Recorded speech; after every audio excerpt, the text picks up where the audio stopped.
One morning, I was on the way to Washington Square Park, and out of nowhere, this random guy comes over to me and punched me in the face.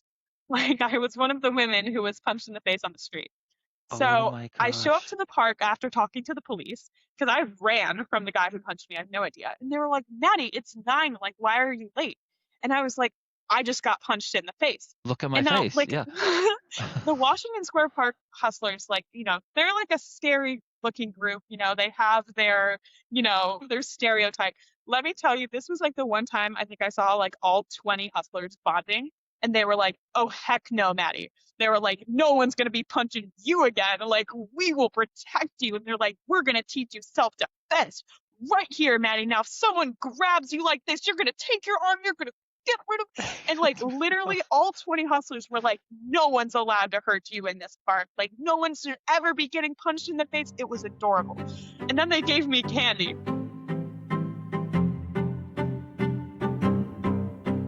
Welcome, everyone, to the Chess Equity Project interview series. Our guest today is Maddie Weber, known by many chess fans as Mad Chess.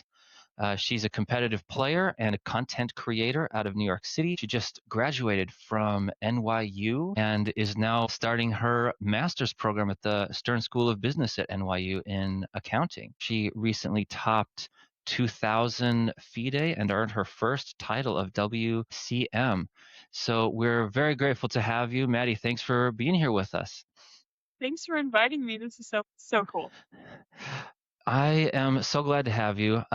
So like we were just talking about, you're originally from Wisconsin, and did you come to New York initially? Was it for school? Was it for NYU? Is that the first time you came out?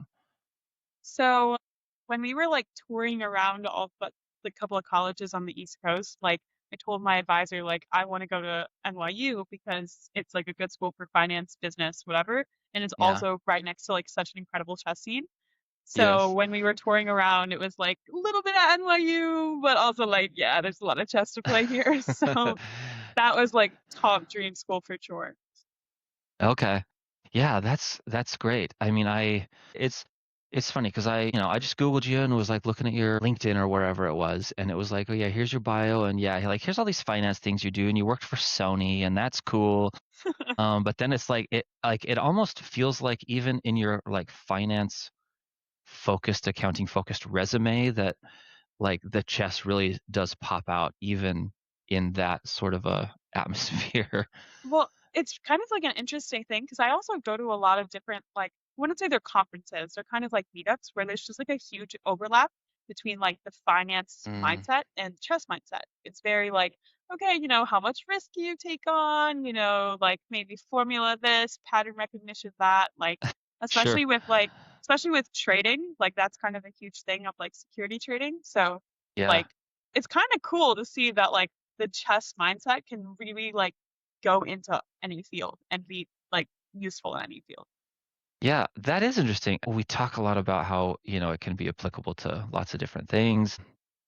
And it really, I guess, yeah, that's just one more example. That's one more example of how in real life it really can be. So, I mean, just sticking with school for a minute, like you just finished NYU Yay! undergrad. Congratulations, huge accomplishment. Thank And you. yeah, and now you're starting a master's. So, I mean, geez, no break, no rest for the I wish weary. there was a Yeah. break. Well, so I mean, you're very busy with school. I mean, that's rigorous, and yet, I mean, you're still competing. I mean, you're going to Las Vegas next month, is that right? Heading to Vegas next week, actually. So Next that's week. exciting. Yes. Okay. And just got back from Chicago Yeah, for the you did Chicago Chicago Open. Open. Yeah. So how are you making it work? I mean, you're very busy in both of your lives. Yeah, I tell a lot of people like New York is kind of one of those places where like it's really hard to sit still. So I go to classes. I would consider it full time, I guess, especially like during the year, also very much full time. And I also work full time with a mix of my internship and all of the chess coaching that I do. And Yeah. let's just say my grades are passing. I mean, they could be a little bit better, but Sure. it's okay. The grades are passing, and kind of just try to keep going forwards. It's definitely a lot of work and very overwhelming, and I'm very grateful that like especially my professors were very understanding that like yeah, I'm working a lot, so Like, apologies if the grade isn't great. Yeah, well, yeah. No, I'm so glad. I'm so glad that's true. I wonder if it's anything like law school, which is what I did, is back in the day. But I mean, getting experience is in law at least is almost as important as the actual grades. Like you want to know, you want to actually like have reps and, get experience before you're even out. Is that the same for you? 100%. I'm also, so at my undergrad at NYU, I'm also a Hmm. peer mentor, like a career peer mentor, which I always Awesome. thought was kind of funny because like I didn't have the best grades, it's I'd get these students coming and be like, oh my gosh, I just failed the test. Like, what am I going to do? I'm never going to get a job. And I'd be like, hold on, let me give you an example of a person who does not do very well in school and can continue to be successful completely outside of it. And I always tell them it's because, if you are just like sticking to your hobbies and sticking to things that make you excited, like this is how you're going to network and meet people. This is how you're going to get experience. So at a lot of my jobs, I was talking about, like, the chess mindset, how I use it to like bridge into problem solving ideas and like talking to people. I mean, I wrote my college essay about chess. Like, these are those types of things where that like can get you that experience. So Yeah. yeah, No, that's it's not always fantastic. about the grades. Well, and yeah, no, absolutely. And I think it's a fantastic example and will resonate with a lot of people. The I was mentioning earlier, I found these old articles about you from like your hometown in Wisconsin when you were, a kid, a teenager playing and doing well in competitions. And these articles are just fantastic. They just read like small town, local girl does good and we write about her. And the you talk in these articles about showing up to competition and being the only girl and playing adult men. And it doesn't I couldn't figure out just from the article. So let me ask you, like, does that experience as a younger person, does that give you confidence to grow up and to now say I can do all these things and manage and still be a mentor to, younger students and all of that? Does that come from playing chess as a Oh, young person? 100%. So actually, this is like one of my favorite parts about chess is like when you go to a chess tournament, you're not looking at like the same people having a conversation. Like, for me, like when I was in my internship back at home, it was like watching the same person, different font, have a conversation. But like when you're at a chess tournament, you watch an 8-year-old kid sit with a 9-year-old dude for a solid 4 hours, play a really interesting chess game, and it's like a conversation. And then Yeah. afterwards, they have a conversation about the game, maybe talk about it. And it's really just like, it's beautiful. Anybody can play chess, anybody can talk about chess. So for me, when I was younger, I definitely had my confidence issues until I got into chess. And it was always just like that common thing to talk about. So I was just making friends with everybody I possibly could. I would joke in like my middle school that like my best friends were the 80-year-old men who were going to the coffee shop next door, like to go play chess on Sunday. Like it it's honestly like the greatest, most wholesome vibe to see so many different types of people talking about chess all the time. And it's honestly what gave me the confidence to be able to network and talk to people now. Yeah. No, that's fantastic. It's great. And I think it's good for, players, adults to hear. And I think it's also really good for parents to hear because Oh yeah. I mean, I teach at a school, just the chess club, and there's also like a local library chess club that I run, and we have a lot of So cute. kids. It's awesome. I love it, and I love playing the kids because they're I just love teaching them. It's, they are the future, right? And but I love telling them and the parents too, like, listen, like the things that chess teaches us are not just about chess. Like there's so many Oh yeah. things that we can get from it that are bigger. And the thing that I've always and it's changing my mind now because the thing that I've always thought was the biggest thing, and maybe it's just personally, and I'm projecting, but was resilience, having to lose and feel crushed, and then get up and do it again. But I wonder, I am so I've with you on that one. That's how I feel in school. Like, I'm the worst test taker. I think I have test anxiety or something. But it's really the resilience of saying, okay, like as a peer mentor, I have all these people come back to me and be like, I failed the test. And I'm like, me too, right? But like, this is the resilience that chess teaches us. Like, you're going to learn from Mm. your mistakes and you're just not going to do it again, right? Go look back at your resources, your books, your teachers, your whatever, and see what you did wrong. And then you're going to do better. Well, it's the same thing in chess as it is in school. It's the same thing in chess as it is in work. Like, it's so Yeah. great. Do you think any of this, and especially gaining confidence from chess, do you think any of it applies extra to female players? Oh, yeah. I have a secret, which is chess is the cheat code to college. Chess is the cheat code to success as a woman, like literally. Uh, Like the college essay writes itself, the like everything just kind of falls into place because you are technically considered one of the minority people of the group because there's not that many women, and mhm. you're like you're just being a boss of the room at all times. Like I don't I don't know how to put it, but it's just like every girl. I had this student who's in high school, and she was like, I'm gonna drop out of chess because I want to do tennis. I'm like, I could name so many other girls who are doing tennis right now in high school, and you're going to write about it in your college essay, and they're going to be like, that's one of the many. But there's only a small handful of girls who are writing about how they are the only girl at the chess tournament, and they are still persevering through, and they are resilient to losing, and like learning all these life lessons. So, like, chess literally is the cheat code for a girl who's looking to succeed as a young adult or a Yeah, I young love. older teen. Yeah. Well, no. So, I mean, let me just. So, what you're saying is it's a cheat code, not just as a resume, like a really fantastic resume bullet, but also as a way to grow, because there are lessons you will learn as a young woman in chess that you won't learn as a young woman in tennis or dance or whatever. And I mean, there's the things that you'll take on, like oh, it's a girl, I'm gonna like beat her, whatever it is, like, no chance of losing. You take on these things and you kind of brush them off. And there's the confidence and the resilience and the thick skin. Like, literally every life lesson that you can learn, you will learn it in chess as a woman, 100%.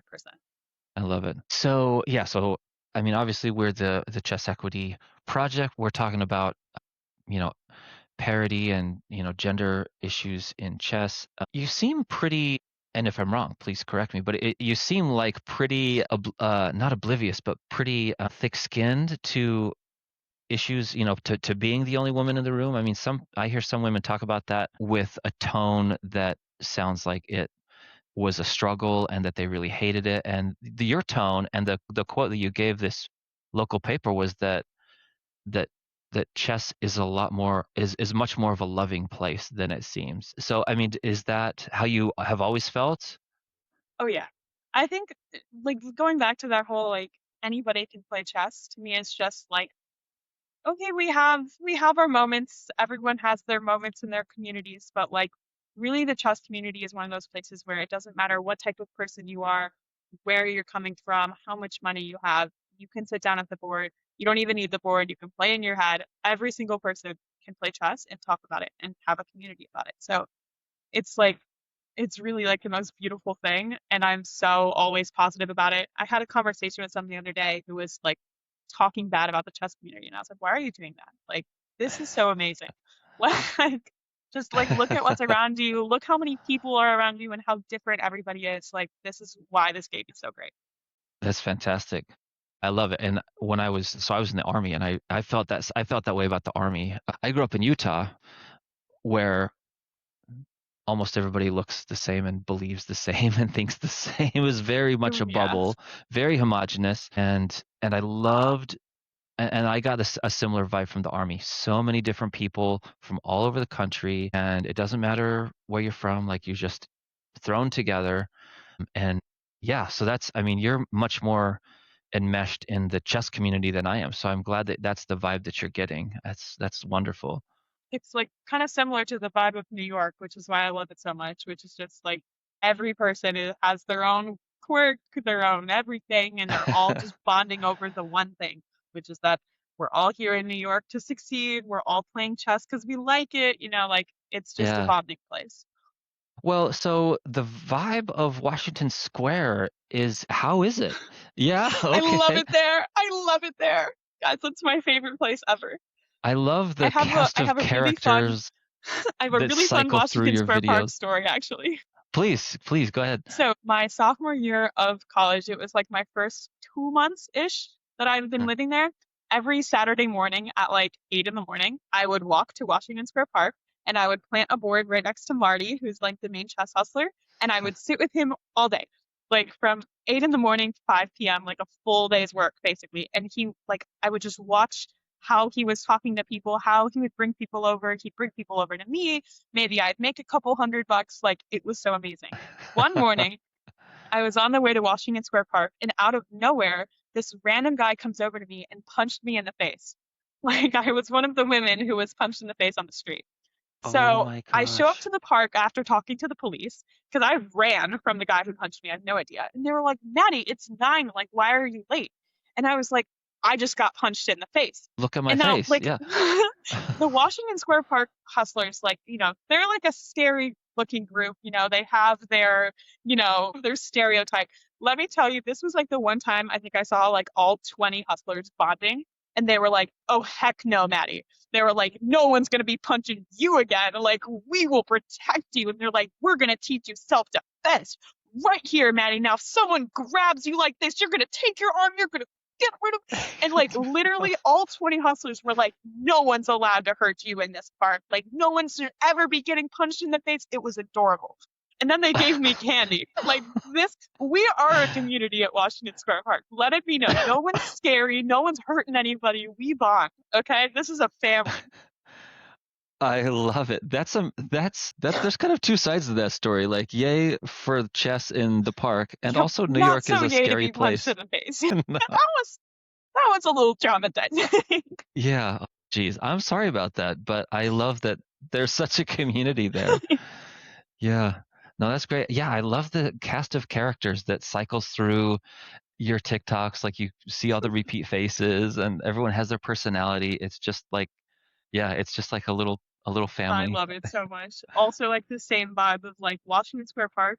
You never get that vibe anywhere else. It's so diverse at that park. You see every single form of walk of life, like literally every form. And it's Yeah, so amazing to just sit on a bench and watch. Like I said, I mean, I did it for hours at a time. It was amazing. that's awesome. Well, and yeah, and I think a lot of people that are maybe around my age have sort of a nostalgic feeling about it because of Searching for Bobby Fischer, which was kind of like my generation's Queen's Gambit, I guess. It was like a big kind of watershed moment. It was a popular film, and when I was a kid, that's what got me into chess. I was like, oh, I want to do that, and it's very cool. So yeah, no, that's fantastic. One of the hustlers that I played, I think from Union Square, was actually in that movie. Really, I think that's cool. the story that I heard, I don't know if it's true because I couldn't find it online, but they had cast somebody to be like the chess hustler, but he didn't know how to play chess. So every time it came time to play chess, they would put Poe in there, and then Poe would play chess, Oh, and it would and just be like his Poe is, hand or and it was something. like his hand like playing, and obviously his mind that was playing because he's a very strong player, beats me Uh, every time. So that's really cool. Fun fact. yeah, no, yeah, that is cool. Yeah, you're a few degrees removed from whoever is in that film or whatever.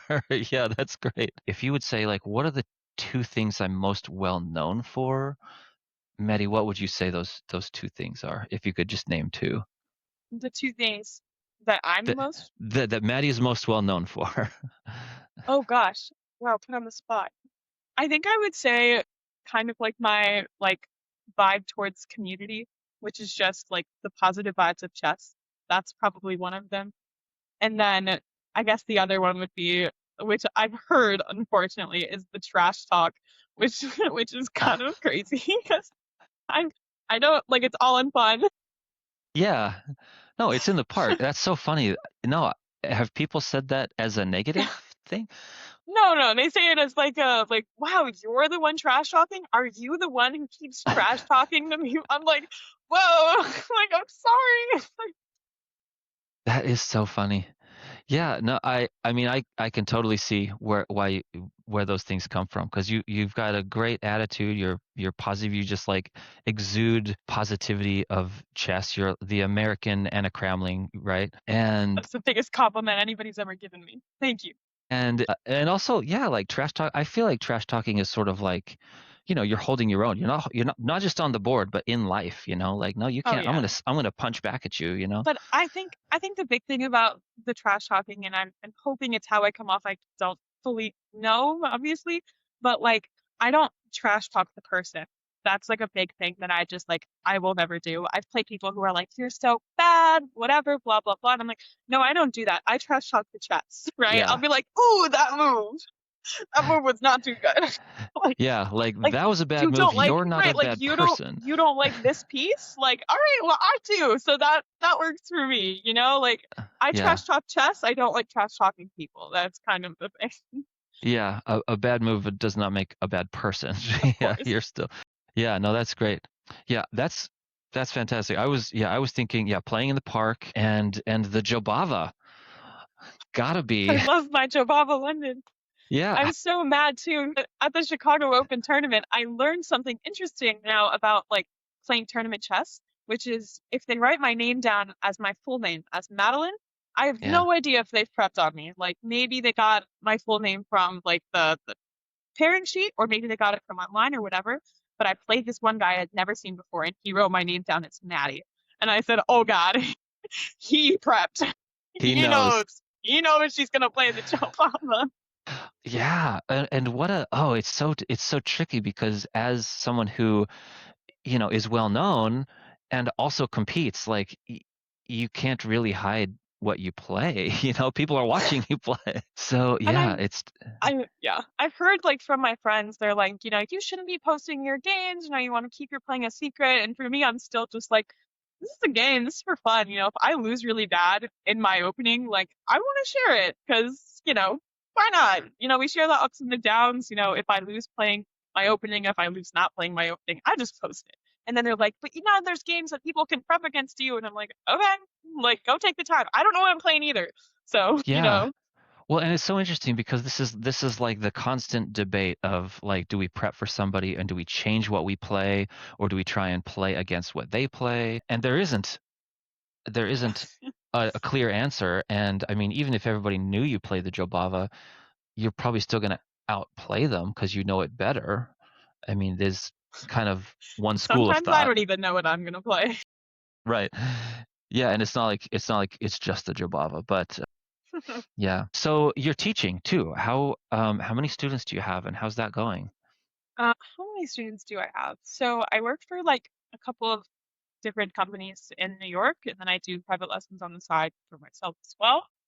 Right now it's the summer, so it's not as consistent, but normally I do like 15-ish hours of chess, whether it's in schools or private lessons. And it is so much fun, I'm not gonna lie. I had a, Yeah. a very cute story the other day where like my student asked me like because she had played chess on her iPad and she asked me, she was like, Coach Maddie, are you proud of me that I like played chess outside of chess lesson? And I'm like, of course, girl, I'm so proud. Like you shouldn't be doing that anyways. But like I'm so proud. Well done hitting the bare minimum. Yeah. No, no, that's so funny. Yeah. No, yeah, some of my students, I mean, this is at just an after school club, I think don't play until they come the next week. And yeah, that's so funny. And so even some of your private students, you're getting the vibe that outside of private lessons, they're not playing. Some of them are obviously doing it because, chess makes you smart and a parent sees it and goes like, yes, I gotta put my kid on this. Like, and Yeah. that's totally okay. Like, as long as you're playing, that's like a big thing to me. It's like, as long as you're playing, as long as you're doing something chess related, I think you're doing the right thing. So there are those students, but then I also get some students who run in and they're like, I beat my dad at playing the Jobava London, Coach Maddie. Or like I recommended a book to one girl on like a Monday. And then on Tuesday, I see her again at like the same school. And she goes, Maddie, look what book I got. And she's like, it's huge. And I'm on page 90. And I'm like, 90? You got it yesterday. Like, so, Wow. I mean, you see both ends of the spectrum and it's like so cool. Yeah, that's awesome. How many of your students are girls? I think it's half. Sounds Okay. right. I think, yeah, which is awesome. Like, Yeah. No, well, me too. I mean, just at my local, just at the school, so it's free. But they can just sign up, and yeah, it's about half. So this, wait, your school has about half as girls? That is huge. yeah, It's about, yeah. That's gross. So you gave this interview when you were 16 to this local paper after you had played a tournament, and you said that you don't believe the game will ever be even between the genders. And that was 16-year-old Maddie. So what do you think now? And this isn't like a hot take. Susan Polgar says the same thing. She doesn't think it'll ever be even. So what do you think now? Do you have any I think, predictions? well, here's the thing with chess to me that I just think is like the most interesting, which is like if we're looking at it from like a quantity standpoint, like I mean, we're obviously outnumbered by like a lot. But I find it really fascinating that we haven't picked up on the trend that like a lot of girls quit chess when they're in high school because they either find other things to do or maybe we just still have that nerdy stereotype that says this is not the cool thing. I don't know. Maybe that's what's going on. But I really think it's that high school drop that's impacting our numbers. And Hmm. then the other thing that would be impacting our numbers is that because women in chess stand out so much as like strong players and there's not that many of us, we get really cool opportunities to lead the scene. So I know a lot of very strong chess players who are like the most incredible women, and they're all doing very high paying finance jobs, or they're lawyers, or they're just being very successful in their field because of how great they were at chess. But Hmm. obviously, you got to pick one, and if you're gonna pick, hey, should I like study this game for the rest of my life and maybe win a tournament, or really stable, high paid job, awesome family, successful lifestyle, we're going to pick that one.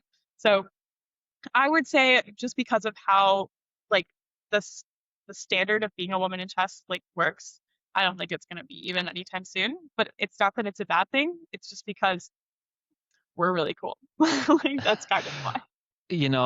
I mean, obviously the adolescent drop off is a known phenomenon, and it's interesting how you're thinking about it because I always have felt like it was a bad thing. But also, I mean, the way you're kind of seeing it is that, well, it's not like they're leaving to do nothing. It's like they're using chess as a springboard, um, do bigger and better things. Yeah. Not to say And that they're better, but they are other things. well, yeah, yeah. Okay. No, that's great. the the high school drop off though is one thing that I hope at least to start like promoting more to say like, I really, really think that chess currently, and I hope this doesn't drop off, but it really is like one of the things that girls should be writing about more in their college essays to get into chess or to get into like awesome colleges. And like Yeah. that's something that I really, really hope to start promoting more. And hopefully that will help our numbers a little bit. I hope so too. And I know, I don't know her personally. I know her mom, a young woman who's local here to me, who is finishing high school. She's a very strong player, and she has full ride offers from MIT and Stanford. I love her. I don't know who she is. I love her. I don't want to spill her news, but yeah. And I thought, and it's like, yeah, well, good, like, and she's earned it. You'd probably have heard of her, but she's anyway. Yeah, it's like, well, yeah. I mean, you earned it. You worked so hard to be. There's a funny TikTok that I saw, and it's a guy just like grinding for like a whole Saturday. And he's got his little timer in the bottom corner that's like tick 1, 2, 7, 8 hours. And his little caption says, to even be mid at this game requires Yes, just insane amounts of effort. So, like anybody who knows the game is going to know that a young woman, especially with extra barriers to overcome, who is strong at this game, has put in major commitments as a young person and a teenager when other people are not committing themselves to anything. This person has put a big commitment and an insane amount of work. That's such a sign of maturity for a young person. that's the college essay that girls should be writing these days to get into Harvard and MIT. Yeah. All right. Well, young lady, send Maddie your drafts and she will help you out. No, I So on totally it. agree. No, I agree. I think it's fantastic. Yeah. So, I mean, as a woman and as a titled player, well, first, congrats on the title. Thank you. That's major. You get to play in Title Tuesdays now. That's fun. You haven't played Magnus yet that I've seen, or I Hikaru. I haven't haven't come I across haven't your. played Title Tuesday yet because I haven't put the title on my chess.com. I keep getting busy, and Oh, then it's like at the bottom of my to-do list, which it should be at the top. I want to play Entitled Tuesday, but I just like can't seem to find the time yet. is it a big chore once you have the title to get it onto your? You have to fill out a thing, I would No, think. like I think I just have to fill something out, but then like I think it's at like 11 a.m. on a Tuesday. Like that's a work day, guys. I'm That's trying. true. Like That's true. Yeah, that's true. That's so funny. Well, so let me ask you about women's titles. So as someone who holds a women's title, I mean, I think you're in a great position to comment on this. I'm sure you've heard Judith talk about how she doesn't think women's titles should exist, and a lot of other people think they should, or maybe just should, but only until maybe we hit a certain benchmark of women's participation in the community. Where do you come down? I think it's just one of those things where like personally, I don't think women's titles should exist. Like I took mine because I thought it was cool. And it was also more just like I never thought I was gonna be 2000 rated. And it was like a personal hurdle of like, wow, I actually improved. So that was kind of like the thinking behind it for me. But I mean, at the same time, the big problem with the women's title and why I think they should get rid of it now is because it was kind of given around like a little loosely at the beginning. Like if you won a Mm, tournament, you get like a women's title, or like if you won a game, you get a women's title. And like I know like 1300s who have like the WCM title, and then it's like that's not really a title. Like that looks weird. And it's like I think if it was like 2000 rated as a woman, like sure, actually I think it's a really great title and a really great achievement. Like but because of how loosely it was given out at the beginning, it's kind of like, okay, now mm, it's kind of losing its credibility. That's a big step. But also, mm, like, as women, we don't need to aim lower. We are perfectly capable of aiming high and achieving higher ratings. So we don't need those like lower titles to grab for. If we really wanted to be GM, we would put in the time and effort and go for GM. Like, we don't have mm. to be like the best I can do as women's GM. No, that's ridiculous. Like we Yeah, don't do that in like other sports, so we don't need to do it here. I no, I think there's a lot of merit to that, and I think that's kind of where Judith's coming from too. And I think the only benefit to it that I would see would be, just as like recruiting and, keeping women in the game. And if it served that purpose, then sure, for now, I just for a think there's while. there's so many other ways than just being like, you know, here it's easier for a woman to succeed in this field. And it's like, well, it's easier for a woman to succeed because we stand out, not because we aim lower. Like, No, I love that. Well, yeah. and the big problem with it that I see and I think is pretty well known is that it twists the incentives of strong women to where they're going to play. Like if a woman is quite strong, then she may prefer to play in the women's only section and try and win that section and get a big prize fund rather than play in the open section and maybe not be quite so competitive. So having the women's section even exist kind of introduces this sort of perverse incentive to maybe shoot lower. But what do you think? I wouldn't even say the women's section is shooting lower. And like I'm gonna be canceled for this, but I think women are stronger players than men only because I think they think more. Like I feel like women are more risk averse. So as a risky player, when I try to do like big sacrifices or something, the women are like, whoa, and then they think for a while and then I lose. So I Yeah. prefer to play against a man who's like, cool sacrifice, let's sacrifice back, and now we got a game going. Like, to me that's like I don't like playing in the women's titles for that reason. The other thing though is in the women's sections, like I think that they're really, really cool to have if it's specifically a women's only tournament. When you have like a women's only section at a tournament, to me that's weird. Like we all play Hmm. as one, that's totally normal. But if you're like, hey, it's a women's tournament, to me that's a woman like a chance for women to bond. That has nothing to do with a strict level and anything. That's what gets women into chess. Not to isolate women from like other like sections in the tournament. More just Yeah. like let's bond over the fact that we're all girls, and then but we're also a part of the main community. Like No, that's I kind of love that. I think it's a great distinction to have like a standalone event as just sort of like a empowerment sort of. Yeah, no, I love that. a really good example too is like at the Vegas tournament that I'm going to. Unfortunately, I can't go to the women's tournament, but they have a women's tournament before the main event. which I think is like the greatest thing to do, which is you're going to bring all the women together and you're going to show them here's a lot of women who are playing, here's a lot of strong women, and then you're going to put them into the main section afterward, which is so Yeah. awesome. Like you So just have an opportunity to do both.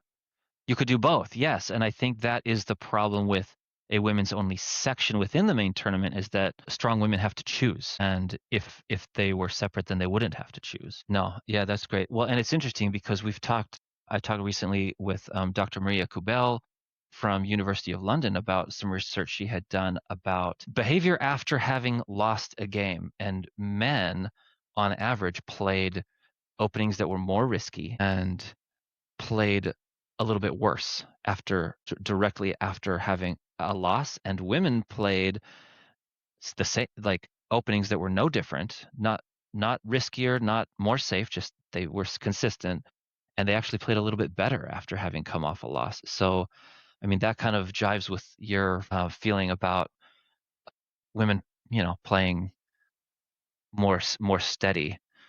Yeah.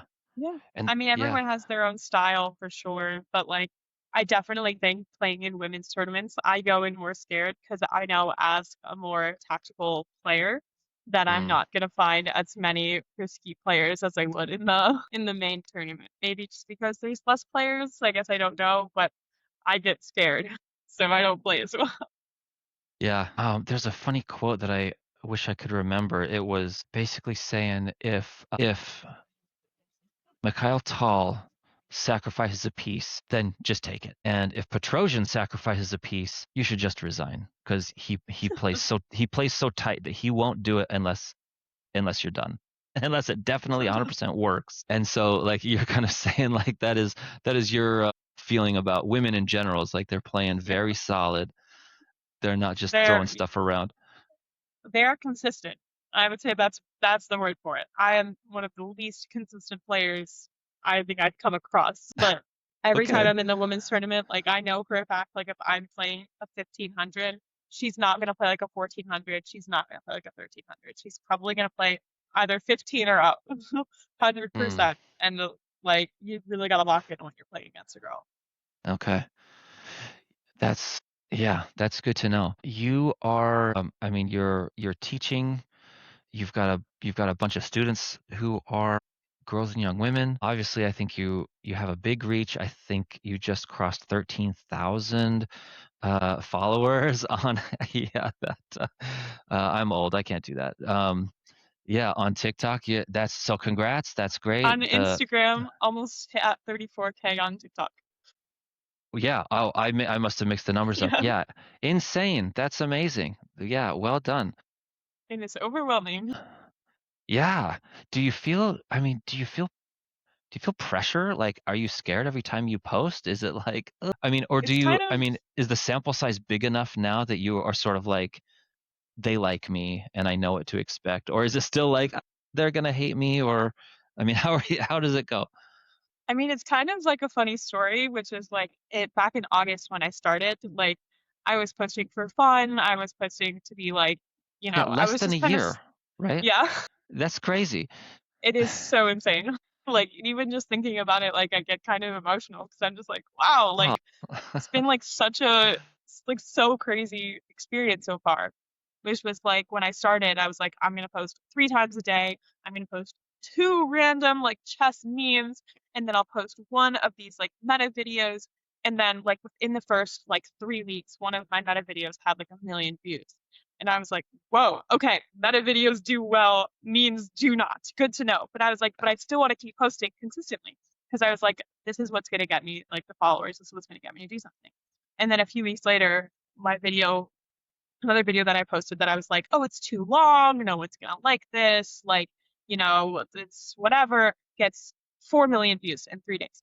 And I was like, my gosh, like what is happening right now? So, I mean, it was very clear to me that like, okay, this is the content that people are liking. And then like I posted some like checkers meme with one of my friends, like that I had also met from doing the content, and it blew up.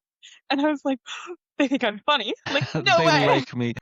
So right now I'm kind of still in that like, okay, I don't want like to post something wrong, but at the same time I'm not really posting for other people. I'm kind of posting for myself to be like, here's something that I think is really enjoyable about chess, or here's a clip of me losing. Let's all appreciate it. Nobody ever appreciates those. They always go, she's so bad, whatever. And then the meta videos are just they take me so much time. So instead of posting them every day, I try to at least get in a few a week. So it's so much fun. Like I can't even express how much fun it is to even just see the hate comments come in. Like just to see people interact with just to see people interact with the chess is just like so great to know that like people are as passionate about it as I am. Are you getting a lot of hate? It seems pretty The hate positive is to me, but hilarious. is it? I love it, Okay. Oh. especially with the stream clips. Like when you post something and it's like you missing something in a bullet game, and it's like that's the easiest 2400 I've ever seen, and it's like okay, like sure, no problem. Or like maybe it's me blundering all my pieces at the end of a bullet game. Yeah, same thing. Wow, she seems like a really easy player. It's like, all right, cool. My favorite one that I got was all of the ones about me being annoying in the meta videos, which is like, and then I got a really great one recently actually, which was it was me playing at the park, and I think I was playing one of the Union Square Hustlers. I don't remember the exact video, but someone commented on my page like, you should be quiet when you're playing chess, like, or like, it's like not allowed to talk while you play chess. And some like I don't know any of these people, and another guy commented back on that same comment, and he said, "You must be new here." Yes, that was my thinking. Like, come on. So I love it. I think I'm also just getting to the point where even like my community will back me if it's really that bad. But honestly, any kind of engagement is engagement, and it's fun. So No press is bad press. Well, and exactly. I like. I mean, I luckily I haven't seen any of the stuff getting bad, or maybe my standard of what is bad is off. But I think there's also value in giving men a chance to step up and tell other men to shut up. Because, especially like, and this is, I had an interview recently with Jose de Souza. He's a FM and a professor in Paris, and he feels really strongly about gender equity in chess, and he was saying, and I agree with him, that if 85% of a community is male, then the men have responsibility to fix problems in that community, even if it's a gender problem. Like that's uh, and so I think there's a lot to be said for giving men the chance, even if it's just in the comments on socials, to say, no, like you're over the line. You need to knock it off. Hopefully, I mean, I hope there hasn't been, and I hope you're not taking any of it personally. I think it's so funny. I actually so on my uh, on my main Instagram, this is just like a fun thing that I do. I post my favorite comments and DMs on like my private story to my friends. It's so funny. Oh, man, I that's just good. if I'm not positive about it, then it's like, well, then why am I doing it? Like, Yeah, yeah. If it's miserable, then why? Yeah, don't yeah. volunteer for it. You have, I mean, I see you with Davina and some other women I can't remember. Like, do you have like, is there like a nice little like group of New York City like content creators? Or are you like all a team? Do you Oh my gosh, work on it together? it's literally the best. In the last couple weeks, Davina actually moved in and is now my roommate, which is so awesome. So like it's really healing to like the younger version of me who would like sit around and not really have many friends in chess or just kind of be like the token girl that people would look at, maybe come talk to and be like, it's so great that as a girl you're good at chess. Now it's like I have a group Yeah, chat with like 6 other girls in New York where we're like, hey, you want to go to the local chess club tonight? And we're like, yeah, what time you going? Should we get dinner before? It's so cute. And then like, especially for the content creators, we have tons here. We have Byredo Phantom is here. We have the Gambit Man. We have now Davina's here. We have some like upcoming ones who are like just getting into it. And we're like, yeah, like let's all be friends. We're not competitors or anything. Like, let's make videos together. We're I all love it. promoting the same thing. So Yeah. No, that's fantastic. Yeah, I love when you talk about your younger self. I mean, that's a therapy thing that I've learned from my wife. She's really good with that stuff. And yeah, like thinking of, young Scott, or what does he need? Because he's still in there, right? oh yeah. And So I'm so glad. That just makes me so happy for you, and also like for all women. I hope it's not just you who's having that experience. I hope that's happening everywhere. Young Maddie was very isolated in chess at the beginning, for sure. It was very like, they'll come over if I had a good game or something, and then, that was kind of it. And it's Mm. so healing to be here and be like, I walk into a chess room and I know everybody because I go all the time. I can say hi to everybody, and there's so many girls in the room who are higher rated than I am, can kick my butt any day of the week. It's so, so amazing and so healing. I love it, and I love that for you, and for all of us really, because I'm also a tournament director, and I was helping out with the Oregon State. I'm in Portland, and the Oregon State Scholastic state tournament, and we had 300 and something, 350 maybe players, and 25% of our players were female players, which was a record for Oregon. I don't know about other states, but I just loved. I mean, and I hope I don't get canceled for this or come off as creepy. That's the last thing I want. But there's something about seeing a little girl play chess that is healing for me. It's like all the awfulness that's happening in the world and the awfulness that we do to women and have forever. To see like a little girl like challenging herself and being in a place and being strong. It's just one of my favorite things that I can think of. When I Yeah. was younger in our like chess scene, I like I talk about it a lot as like I was the only girl and I was good. I mean, I'm from Wisconsin, guys. We were 1200s, like we weren't that good. But like I was at a tournament with my mom, and this little girl came over to me with her dad, and her dad was like, "I want my daughter to meet you, so that she could see, like what she could become if she like puts effort into chess." And I was like, Yes. I'm only going to these scholastic tournaments. I think I was in like seventh grade or something like that. And again, it was just always me and my mom going to these tournaments. And like that moment like changed me to be like, they look up to me. Like, no way. Like just to get these Yes. girls in chess or just show them. I had someone come over to me at the park recently too and be like, I teach at a school in Brooklyn and all of these little girls in my class, like they all just look up to you and love how positive you are about chess. And then he was like, I told them I was like trying to come here to meet you today, so they told me I had to bring you your favorite candy. And the guy brought me like Nerds gummy clusters. And I like literally after that moment, true story, I went to the NYU building and I sobbed and I called my grandma and I sobbed because it was just so cute. Like just literally seeing more girls into chess is so amazing for me. It is cute. And I don't want to, I mean, of course it's cute, but it's an honor is what it is. I don't know. I'm putting words in your mouth, but I'm just It so, is. I mean, you're such a, yeah, I mean, it's only recently we started saying if you can see it, you can be it.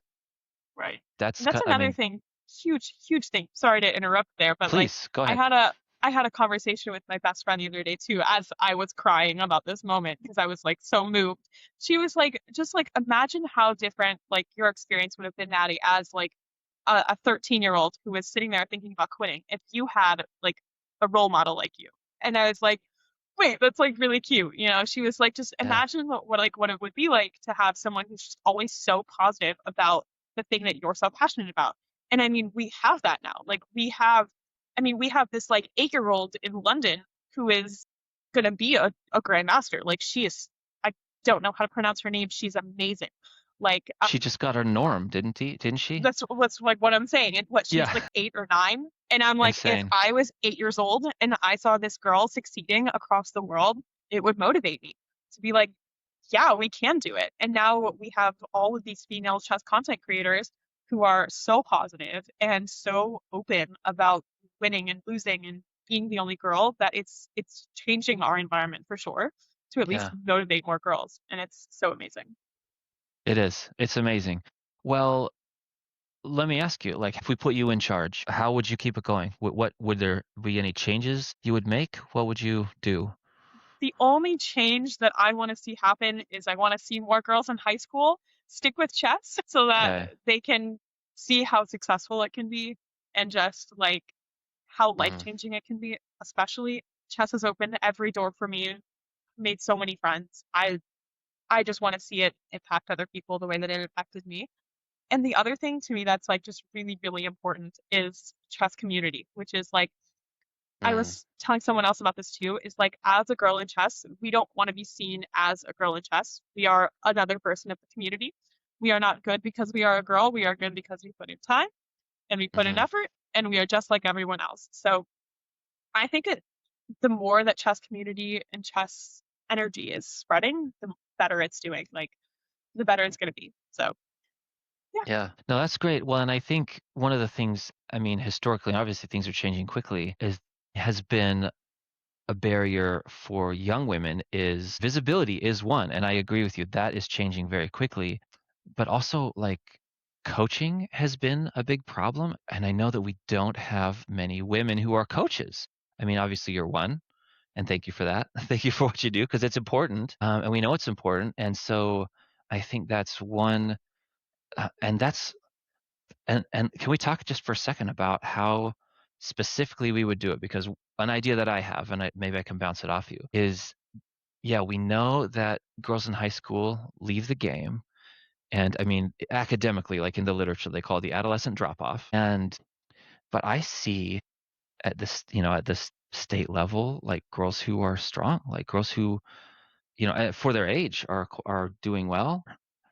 And I know that one thing that the Women in Chess Foundation does is they do scholarships, and I think huge. they pick six girls who are I think it's 1900 and up, and then six more who are under 1900. I think that's their dividing line. And I mean, yeah, you said huge. I mean, is that a great? I mean, even if you could just do like one or two locally or something, and just say, hey, I'll Okay. find a coach for you. I don't even think like I'm a big fan of just like how accessible chess is. And I Hmm do love a good chess coach. I'm a chess coach too, but I mean, I don't think that coaching is what it takes to be a good chess player. Like you don't have to pay a coach. You can go to your parks, you can read a book, you can play online, you can anything, right? Mm, So I wouldn't even say that not having a female coach is a barrier. One barrier that I know of for sure that could be fixed as a male coach who could be coaching women. And I heard this from Jen Shahade, and I was so inspired by it because I caught myself doing it as well, which is like when you're talking about a game, whether it's hypothetical or whatever. I I was a victim of this, like a person who did it all the time. I always use he. I always say, what would he do, right? the Like he opponent, made yeah, this move, like, and I was actually reviewing a game with one of my students at like nationals. And I was like, so then what did he do next? And he goes, I played a girl. And I was like, correct me every time, right? Like that is a huge thing. I think that would change the scene as well. And then for scholarships, huge. Like, and I think this is how we should also replace women's titles, which is women's prize. Like, just top woman gets X amount of dollars, top woman gets this yeah, plaque. Sure, great. Like that would be a huge incentive to play in the tournaments. It was a huge incentive at our local tournament recently in Williamsburg. We got tons of women to show up just to say, hey, I mm, want to be the top woman of this tournament. We don't need to aim lower. We can just aim for something else. Like, it's yeah. women's scholarship, women's prize. That's the solution, 100%. Okay. No, I love it. Yeah, and I hope we get to talk more about it because I think it's people like you who are going to be in charge, or maybe even you. Who knows, right? I think the better we can point to specific interventions, even just at the club level, yeah, would be great. So yeah, thanks for the suggestions. I think those are fantastic. Is there anything? I mean, I'm still kind of new at this. What should I be asking? I mean, I'm interviewing. I've been interviewing like academics, professors, and I'm starting to Which interview is really cool, players. by the way. Like, really cool that this is being studied. Like, I love it. Absolutely. And yeah, I agree, and I love that people are studying it. But what should I be asking people like as I continue interviewing, like especially like women players and stuff? Like, what would you want to hear? I know like most women all have women in chess all have their token story of just like being a woman in chess. And maybe like don't name names, of course, but like just, giving them a chance to like share their stories of their either like huge comeback moment or their huge like, whoa, that was a weird moment to just like, share that this is like a universal experience for women in Mm, chess. That's a huge thing. And yeah, also just like I don't know. I feel like it's just really good to be able to share that there are women in chess who succeed. So maybe a nice success story and I also love that you're asking, like, what would we do if we were in charge of this? Because there Yeah. are easy solutions, and there are things that I think all of us do and just don't even realize that it's so bad. Like the he played this move or the wow, you're really good for a girl, like that's kind of why we're so isolated. So Yeah. asking us for our opinion is so awesome and I'm very grateful that you did. So thank you. No, thank you. And I mean, let me tell you what I do about the what would he do? What would my opponent play, right? Because I catch myself doing it too, and I think it's just, society or whatever. I've been trying to say, well, what would they do?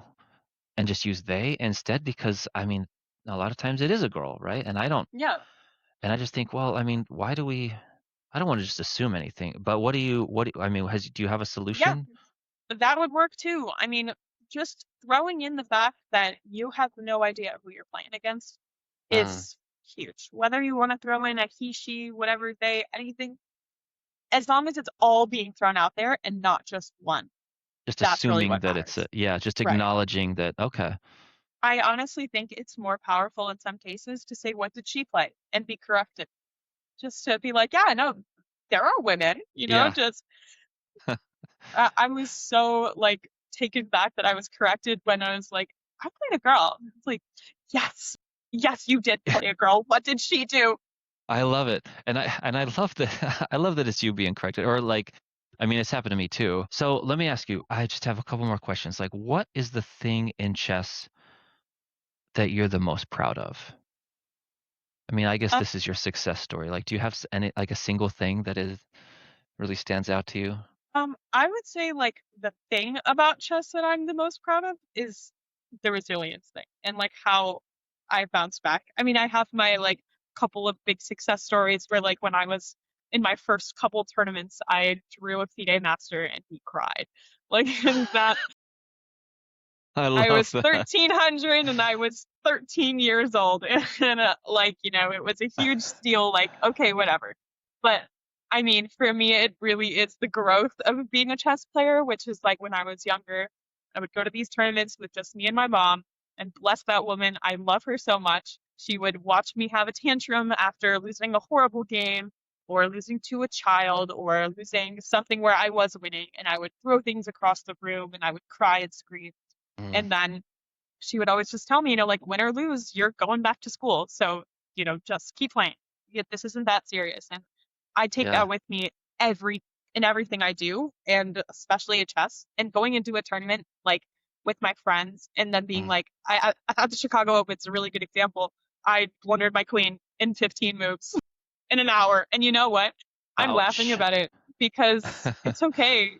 I went back to school the next day. I ate dinner afterwards. Life went on, and I learned from my mistake. Like, it's not that serious. It's still a game, and I think the resilience thing is just huge. Like that would be Yeah. my biggest success is the growth that I had from crying when I was 16 over a board game to laughing about my awful, awful 15 move loss about Oh 2 weeks man. ago. Oh man. Yeah, that stings. But yeah, congrats for you. That's huge growth and you see it on the chess subreddits, you see it in like I'm part of the chess dojo, you see it on the Discord all the time is people having trouble with the mental game. Like I have Right. such anxiety about playing, I'm so fearful of losing and And I, yes, I and always it's ask like why? real. Like, this I understand that like chess is a really stressful game. I think the thing is the pressure on yourself, like on in any other sport, you have a team, you can always say it was XYZ's fault for not catching the ball, but like if you make a mistake, you make a mistake. You are the one to blame. And I think at the end of the day, like, I mean, I don't do chess as my full-time career, so it's a little bit less stressful to say, oh, I made a mistake. Now I'm not going to win this tournament, like, whatever. But, like, at the end of the day, it's a game. And the whole point about chess is that the pieces reset at the end. Like, it never even happened. So, it's, if you don't, if you don't, like, learn from the mistake, then you're just going to sit there and dwell on it. It's like a waste of time, like, Yeah. That's a great perspective. I think a lot of people are going to be wishing that they could just absorb that into their psyche. that's Yeah. another one of my chess ideas as well, which is as for people who are parents in chess, one thing that Mm. I'm like very, very passionate about as well is after a tournament game, don't ask the result. Ask, was it fun? Like, it's still a Yes. game, right? So I would always get so mad at my mom for being like, well, did you win? Did you lose? That's not the first question. First question is, how did it go? Right? And was it Yeah. fun? Right? Let them say good, bad, and then just, did you have a good time? Like, I ask my friends now, and they're like, well, I lost. It was so well. And I'm like, that's not my question. My question was, did you have fun playing that game? Playing that game. Playing that game. It's a game. Yeah. Exactly, right? I'm not gonna cry over Monopoly. Like Monopoly, I'm not gonna cry over chess. Like it's at the end of the day, yes, it's like really frustrating to sit there for 5 hours and then lose. Like 100% I'm gonna validate that, but ice cream fixes that. That's why we have friends at tournaments. Like, Yeah. if it's not fun, what are you doing? Yeah. No, I think that's great. No, that's fantastic. And shout out to your mom for I doing for love that woman. taking her around and oh my gosh, like I have kids now and seeing your kids suffer is the worst possible thing on the planet. So I feel for her and shout out to her for, doing that and being there for you when you needed it. That's great. We have so many stories from all the chess tournaments that we would go to when her trying to look for me after not being able to reach me for 6 hours, but I'm still playing my game, or we almost got stranded in nationals because like our bus driver guy didn't tell us when the bus was leaving. Like we have all of our bonding stories over chess. We have our songs that we listen to in the car. Like it's such like such a great bonding experience for me and my mom, and I am so grateful for everything that she's done and still does for me. Like she's my I best love it. friend. That's great. Well, thanks to Maddie's mom. So, Maddie, let me ask you. I mean, you're on Instagram, you're on TikTok. Are there any other ways people can follow you?